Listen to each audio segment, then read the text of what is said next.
We're talking about mountain moving faith. How do we acquire it? How do we get to a place in ourselves, in our spirits, that we can say to that mountain, be removed and be cast into the sea? It starts small.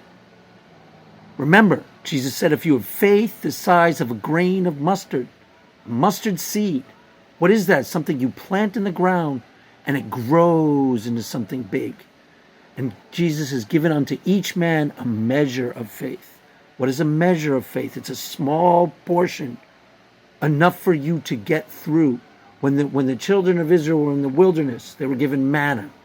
What does the manna represent? The manna represents enough faith, enough sustenance for the day. Give us this day our daily bread. You need to build yourself up.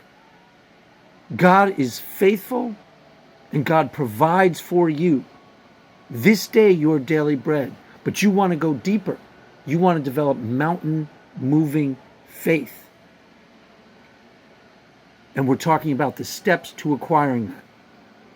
So you need to build yourself up in the Holy Spirit. Like I said, you go into your place of prayer. You put on your worship tape. You bring the presence of the Lord into the room. Then you start crying out to God. This is something that would be better for you to do every single day.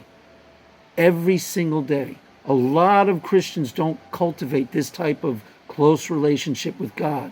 But that's really the only way you're going to develop mountain moving faith. Faith that completely overcomes all obstacles. Now, God is faithful. So God may show up on your behalf without your mountain moving faith. If there is nothing I can teach you, it is that God is faithful. You can burn that into your heart. You can take that to the bank. That is one of the most true things you will ever learn. God is faithful. And the more you repeat that, the more you know that, the more you put that in your heart, the stronger your faith will become.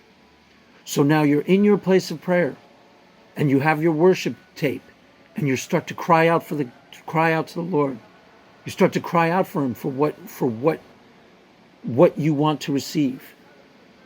Now, here is the key part for people that they do not know, and it confuses them.